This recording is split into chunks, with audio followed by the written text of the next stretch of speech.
Hey there, and welcome to another episode of A Smoker's Guide to Hallmark. So we're gonna go on Amazon Prime and looking at some movies. What do you think, guys? Should we go with a romantic royal movie, or should we go with a romantic small town movie? What was that? Romantic royal? Because we haven't done that in a while? Okay, and it is called A Royal Christmas Ball. And here's the description. Dateless for the Christmas ball, King Charles of Baltania, B-A-L-T-A-N-I-A, Baltania. King Charles of Baltania tracks down his American college sweetheart, only to discover Allison has never been married, yet raised a 17-year-old daughter, Lily, who might be Charles's biological princess. It's already going to be a shit-ass movie. Why can't the king of Baltania get a date to a Christmas ball? Are you really that bad at being a king that you can't find a date to your Christmas ball? And why do you have to resort to tracking down a woman you haven't seen in 17 years to bring her to your fictitious country to go to your ball? Doesn't make any sense. But we're going to find out why Charles is so bad at dating and why Allison never told him about his daughter, supposedly. But we're going to find out. Oh my god, Tara Reid is starring in it. This is going to be so good. Tara Reid is starring in it. You need some sleep, honey. So we're a minute in to this. I don't know if I already said this because my dad called. And they already told us that she makes it to the ball with the dude and he gets his queen in the end. So we know that they fall in love. Why would you ruin that entire movie in the first minute? Now I don't want to watch it because I know they end up together, but I'm going to watch it. Also, it was a very awkward dancing and the king is not cute at all. Like, dark circles. Honey, have you ever heard of a good night's rest and maybe a face mask? JVN would not be happy with you. JVN's amazing. It's very Ella Enchanted-esque with the narration. That was a good-ass movie. Ella Enchanted, I have not seen that movie in years. The book was good, too. So we're in Los Angeles. They never explicitly say that, but they're showing scenes of Los Angeles, which is very helpful for people like me who never know where the fuck we are in these movies, but we're in Los Angeles. It's Christmas time and she's wearing her homecoming crown. I don't know about you, but when I was in high school, I'm having an existential crisis. My 10-year high school reunion is next year.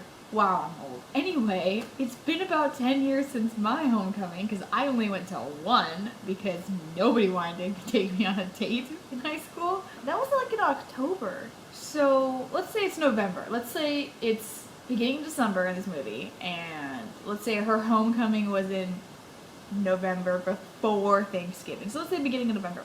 Let's say it's been a month since you won homecoming queen. Why the fuck are you still wearing your crown? Like, get over it and prepare for winter formal, if that's a thing. I don't know. We did. I just didn't go to those either because nobody wanted to be my date. It's cool, I'm married now. I'm not bitter about it. Tara Reid just doesn't look like she'd be a mom to a 17-year-old. So the daughter was on honor roll and the mom's a developer. These cutscenes are so weird. It's just a cutscene of like 30 seconds of just going over the daughter's bedroom. Pictures and stuffed animals and posters. Like, what's the point of this? Yes, she was homecoming queen. We get it.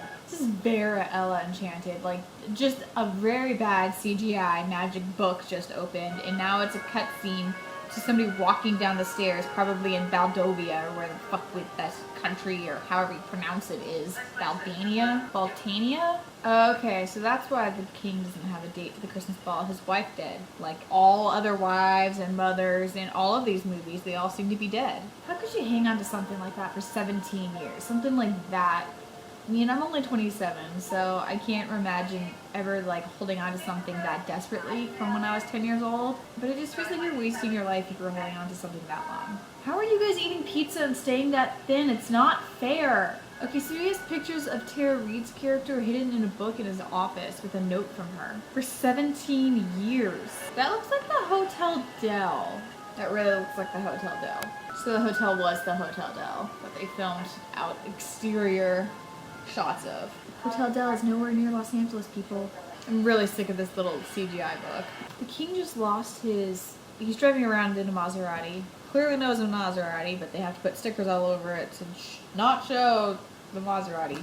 Driving around town because he wants to drive around town. And then he loses his tail by speeding through a red light while a family is walking across the street, like right in front of them, and the family just, it looks unfazed at all. Like this dad and his 2 kids and his wife, and then the tail tries to go after them, and he almost hits the family, and the family still doesn't flinch. I'm like, I'm sorry, if I was walking across the street and some guy almost hit me once, and then another guy almost tries to hit me again, I would not be that chill. This is a really bad movie, and we're only 15 minutes in. So he just surprises her at work, and she was way too chill for the potential father of her child to just walk back into her life randomly after 17 years. Why don't you just call her instead of sending letters? Like, it doesn't make any sense. You're the king of Baltovia, or whatever the fuck your country is. Like, you could have called her and spent the money in the long distance. Okay, so they're using this social media app that allows you to chat with anyone, but it's like you, me, we, world, fine, or something like that. It was a weird ass name, and it was like an operating system from the 90s, like the HTML formatting, kind of like, you know, early 2000s. We all remember MySpace. Oh, and then he finds this guy named Sam Wadikowski or something like that, and then it cuts to a guy flipping on TV, and he gets the chat from the king, and he's like, stands up all dramatically. It's like, what? Mr. Bro? And then the king responds, wanna catch up? He goes, anytime, anywhere, baby. I'm like, okay then. I really don't understand what's going on. Acting is just horrible, but it's delicious, and it's so bad. But it's bad not like in a way like it's annoyingly bad. It's bad in a way that it's just so deliciously bad. Is that a dude dressed as Santa and standing in the hallway like a creep? Or is that a statue of Santa standing in the hallway looking like a creep? Oh god, this is all so awkward. It's so disgustingly horrible. Like, this is just a movie of really bad cliches all stacked up on top of each other, and it in like all these cringeworthy awkward situations that are super forced. Just, oh, it's like a sandwich of cliche and awkward. It's a great bad at the same time. I wonder if Prince William ever felt like this before he married Kate, like torn between customs or marrying a commoner, you know. It's just, you know, going to university. I wonder what that was like for him. I wonder if that was really hard.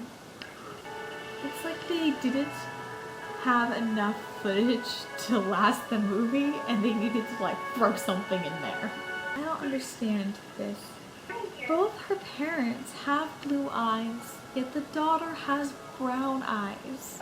I don't understand how that works, because genetically speaking, that seems like impossible. Do you know Sharknado? Those of you who have seen it, it's so bad, it's good. This is bad. Of all Hallmark movies. It's been generations since you've had the custom, then isn't it the custom to not have the custom at that point? It's like saying, you know what? My Viking grandparents in like the 1600s used to do this thing where they'd rub metal over their face before they ate dinner, so now we're going to abide by those rules. It just doesn't make any sense. I'm gonna give it a 2.8. The 2 is for the fact that it was just bad. And the 0.8, because I want to give it an 8 for how bad it is. Like on the badness scale, it's like an 8 out of 10. So it's going to be a 2.8. If that makes any sense at all. I don't know. I'm just like... The level of acting in this is like Sharknado acting. If you've ever seen any of those Sharknado movies, Megapus, or Sharktopus, or Mega Shark is one of them, I think. Any of those. It's kind of like this kind of acting, but in a romantic movie. It seems like the actors were like, we just need somebody really handsome that looks European, and then just like anybody else who's free. That's cool. But we gotta have 2 black people, and that's it for the diversity. That's it for the requirements of who we're going to cast in this movie. That was bad. That was that. Stick around for the next episode. Just look the little things spin and autoplay it, man. Pew! Till next time.